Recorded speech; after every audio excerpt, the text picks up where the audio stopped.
Hey, listeners. My name is Elisha, the founder of the Witnesses podcast. It's so beautiful to have you listening to our podcast. And I want you to know something that means a whole lot to me. Thank you for tuning in. And one thing I love to tell all of our listeners is it's not just about you listening, but listening to understand. Understanding is the most important thing. So important.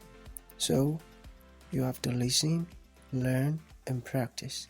Thank you so very much and happy listening. Hi, Lara. It's so nice to have you on the show. How are you doing today? I'm doing great, Elijah. Thanks for having me here. Yeah, beautiful. Okay, oftentimes I love to talk about the essence of this show, okay? Which is to invite amazing guests, amazing guests like Lara to come talk to us about their triumphant stories because we believe that in our audience there might be some people who are stuck up in a situation that Lara came out of triumphantly. So by those people getting to listen to you speak, they might actually pick some information from your words. I mean, the ones you'll be saying here today that might lead to their transformation. So the essence of this show is basically to cause transformation in the lives of the listeners. It's all about transforming lives, transformation. Okay, Lara.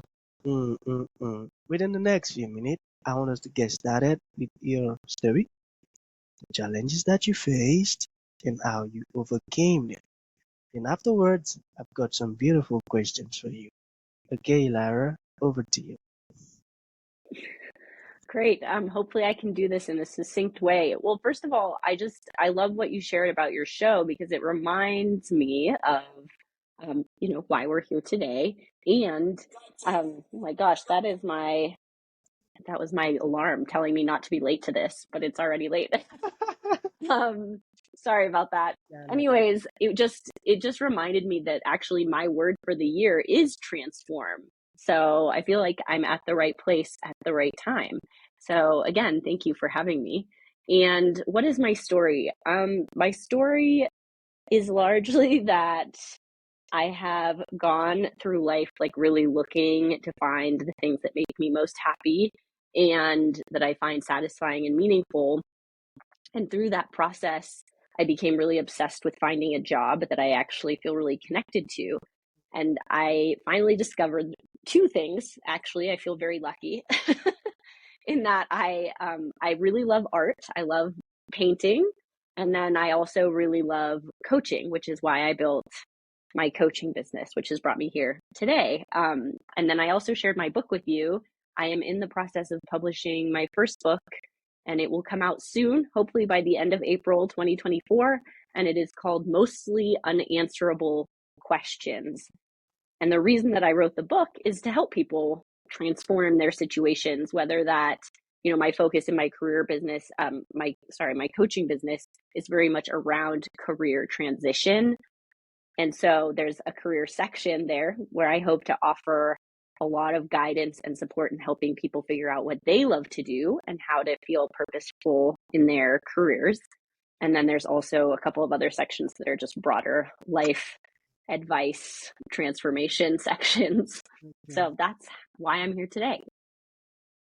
Beautiful. I love that. Okay, concerning your book, I want us to talk a bit about it. Um, who do you think needs to read your book? I mean, um, the one who it is going to really resonate with. Can you talk to us about that?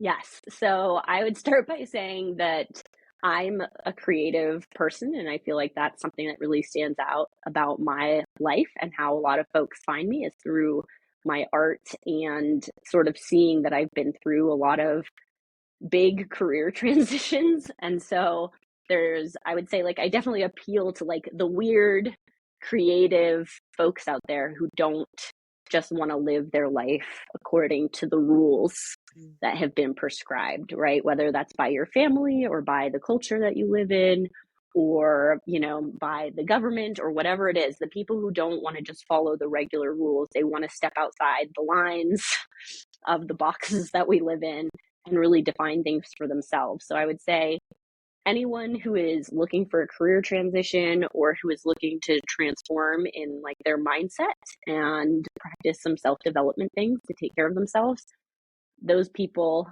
with a creative bent are definitely my people. Whoa, Lara, you're doing a great job, I tell you. Man, that's so good. Okay, so Thank you. shall we get started with the questions now? Are you ready? Let's do it. All Mm-hmm. right. Okay, so can you talk to us about career transition tips for divorced parents? Get that? Yes. So I've had a number of clients coming to me recently who have been experiencing, like, are either considering separating from their partner or who have separated from their partner. And that's a big population of people who are looking for a meaningful career transition. That's often to support their families. That's often to spend more time with their families in this new situation. And so for those people, I say, get support, whether that's friends or family or hiring a coach, and really consider what the details of your current situation are that you need. And that's where the support, if you don't have answers to those questions, those people can really help you figure out, what do I need time wise, payment wise, and how can I best support my current situation. So I love to support people who are asking what's next and how to sort through the complicated parts of their life. Beautiful. Okay, so what are your favorite resources to share? My favorite resources, I would definitely start, especially based on the divorced population question. I would say that anyone who's looking to asking what's next in their career and in their life, the Designing Your Life resources are really key to getting you to brainstorm what options are available to you and then play them out over a longer period of time so that you can begin to look at, like, what would a map of my life look like over the next 5 years.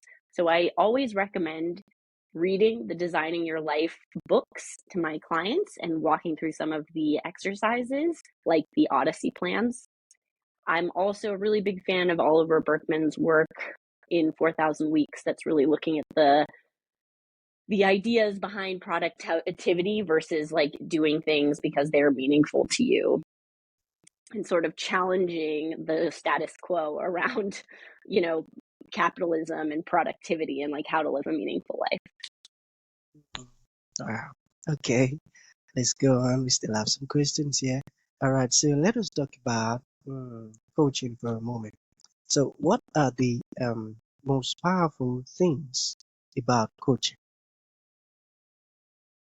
I would say that having a partner in your life who is not someone, when I have clients who come to me and they're just like so happy to be able to talk through whatever's going on in their life, who isn't their partner or their mom or their friend, because they've been talking about their lives with those people so often, and often it's like kind of a broken record where they're revisiting the same topics over and over again, where those people can become quite tired or not know what to say or simply try to fix the situation, where a good coach is going to be like your partner in crime. They're going to really listen to the situation with fresh ears. They're going to come up with really powerful questions to shift your mindset and to help you see a new way of being, whether that's a mindset or taking a specific action to get you to the next piece of your life and help you make certain decisions in a way that people in your immediate circle may not be able to. Okay. All right. What about this? What do you say to a woman who says, "I don't even know where to start"? Yeah, I feel like that is why a lot of people come to me, right? That's another great part of coaching, is that feeling like you're in a stuck situation and getting someone to really help you get unstuck, right? Like, part of feeling stuck is you feel like you've run out of options, you have nowhere else like new to go. And so when somebody tells me they don't know where to start, I would say, you come to the right place. Like, let's talk about your life. I get people to kind of word vomit, just like get it all out. Tell me what's happening. And then as we gather the information, I start to tease out pieces that seem meaningful, right? And I allow the client to do the guiding of like, what's the most powerful thing we could talk about right now? What do we need to look at in more detail in order to figure out like what our next steps are, or the piece that might get you unstuck? So typically it starts with conversation and understanding what the mindset is of like, I don't know what to do. I don't know what's next. I don't know where to start. And then just taking the time to be in that space without judgment in order to like loosen up the situation. Is there a situation in your life you've ever felt stuck in? Yeah. Yeah. Yeah. Oh, wow. Okay, I got that. Yeah, that's so true. That's so true. There was a time I found myself in a situation that, Lara, I seriously don't know what to do or how to even go about it. But I sought after the higher power, and he gave me the necessary inspiration that I need to get out of that situation. And because Mm-hmm. I got out of that situation, it then gave birth to the show. I don't know if you got that. Okay, so Well, tell me more. I love hearing about that. Honestly, all it's right. like it is really inspiring to hear how people started their podcasts. Yeah, okay. You know, then because I felt like, okay, for this stuff to be solved and I got out of it and God came through for me, then that means there could be some people also who are stuck in this kind of situation, troubles and all of that. So then the higher power, the Holy Spirit, then told me, yes, you're very correct. Actually, that is how it is. There are diverse people who are stuck up in different situations. So I want you to start a podcast. Okay? Then you go about it like this. Then I was like, actually, I don't really know how to do it because yeah, my knowledge as to podcasting was so limited. So I don't really know what to do, know how to go about it. He then told me that I should obey first. That he's going to provide all of the necessary connections, the necessary information, and all of that. So, Lara, you know, I was going into something that I don't really know much about. So then I started it. That was 2021. Then, you know, ever since then, okay, when I started it, okay, then, okay, I've started it, and now, what next? It was, I think, after a couple of months, some months, I just got an email from my dear friend Alex Filippo. He then told me about how amazing my podcast is, and he would love to um, get me into where we met, the connection, pod match, and all of that. So he explained and all of that. I said, okay. Then the Holy Spirit told me to not think it twice, that I've got to subscribe and go into it and all of that. So then I joined. And Lara, ever since then, I've been coming across beautiful people like you who have passed through diverse stuffs and they come out of that stuff triumphantly. And this show has actually been benefiting a whole lot of people, different part of different kind of people, different part of the world. So because I came out of that tribulation or challenge that I was stuck in, and I was able to establish this beautiful. So transformation means a whole lot to me, I tell you. And I'm so happy to come across you, Lara. Okay. Yeah, All right. that's amazing. That really reminds me a lot. I mean, it's a good reminder that like, yeah, sometimes you just have to take the action, right? You Yeah, don't always know how or what's yeah, going to happen, but you just have to do the next thing that you know how to do. And yeah, then more steps begin to reveal yeah. themselves, right? It takes a big leap of faith to create something like this. And I imagine you've met a lot of pretty Tell cool you. people Yeah. that have Yeah, led to new opportunities as well. yeah, I tell you. And every blessed day, I'm always grateful for not turning deaf ears to the Holy Spirit. Had it been I Hmm. felt like, nah, I ain't interested. Oh man, a whole lot of people that are benefiting from this stuff might not get it, might not benefit from it. Okay, so I feel like maybe we can reschedule another time to invite you on and on again, or what do you think? Yeah, I'm really hoping to do more of these, especially once my book is actually out, Oh, since, all it's right. still in the process of being published. So I know I'm going Okay. to learn a lot over the next 2 months is when, when I'm actually selling the book. Yeah, sure, sure. Okay, so we've got two more questions here, and we call it a day. Are we good? Shall we proceed? Yes. All right. So, Yeah. all right. So, what advice do you have for others who aspire to writing or writing and publishing a book in their lifetime? Mm. I'm going to have to go with exactly the same thing that we were just talking about, which is most people don't know how to write books, myself included.